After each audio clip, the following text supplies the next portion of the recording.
Dans cette deuxième vidéo, donc, nous allons voir la deuxième étape pour l'élaboration d'un budget.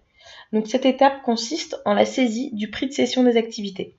Donc elle permet cette étape de gérer donc les charges indirectes.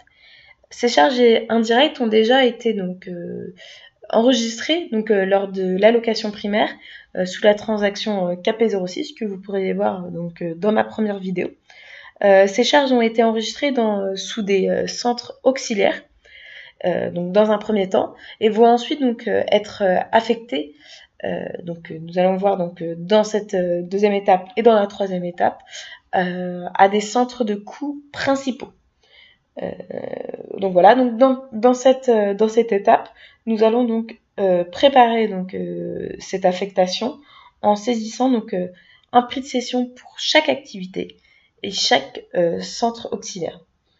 Donc pour gérer cette étape, la transaction va être la KP26, donc on va pouvoir la noter ici. Vous le retrouvez donc dans le menu SAP, donc sous gestion comptable, contrôle de gestion, comptabilité analytique des centres, prébudgétisation et prestation d'activité prix. Et donc on retrouve notre KP26 ici. Donc sur cette fenêtre, donc nous retrouvons le schéma. Nous n'avons pas besoin de le changer. Nous allons rester sur ce schéma. Il faut bien noter donc la période, donc de janvier à décembre, sur le bon exercice comptable, donc ici 2017. On va pouvoir rentrer donc notre centre de coût, notre type d'activité. Donc pareil que sur la première transaction, on peut aussi rentrer par groupe. Nous ici on va le rentrer par centre de coût et par type d'activité. Donc encore une fois, pour saisir ces informations, on va pouvoir s'aider donc de notre support Excel, de notre matrice donc préparée à l'avance. Donc ici, donc nous allons gérer donc nous allons prendre pour exemple donc ce type d'activité. Donc c'est pour le centre bottling. Donc on va pouvoir hop, le copier. On peut hop, le coller ici. Et donc renseigner notre type d'activité. Donc ici qui correspond à la 903.020. Il va s'agir en fait de notre clé de répartition ensuite. Et donc on va rester donc l'entrée basée sur formulaire et nous allons pouvoir exécuter la transaction. Donc on arrive sur une deuxième fenêtre. Donc ici où donc nous retrouvons donc le centre de coût que nous avons saisi. Donc si nous avions choisi de mettre donc le groupe, nous aurions pu donc avoir des petites flèches pour voir l'ensemble des centres de coût. Et donc ici nous allons rentrer donc nos quantités et donc ici le prix de cession.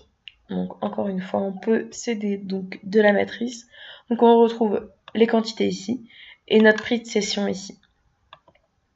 Donc hop, les quantités et le prix de cession. Ici donc nous retrouvons les unités. Si l'on souhaite donc gérer au mieux les écarts et donc avoir un montant le plus fiable possible, on peut donc augmenter ces unités pour permettre d'augmenter le prix de cession et ainsi donc là par exemple en fait on se retrouve avec des chiffres à virgule, augmenter donc la précision en fait du prix de cession. Donc ça, nous on a pu le traiter dans notre dossier donc sur le réel, donc vous pouvez le retrouver sur le réel.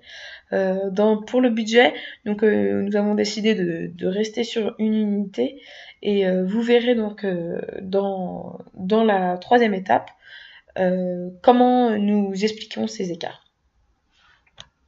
Donc on n'oublie pas bien sûr d'enregistrer.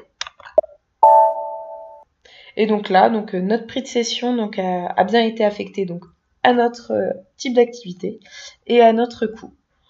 Voilà pour cette vidéo. Nous pourrons nous retrouver dans la prochaine vidéo pour la troisième étape.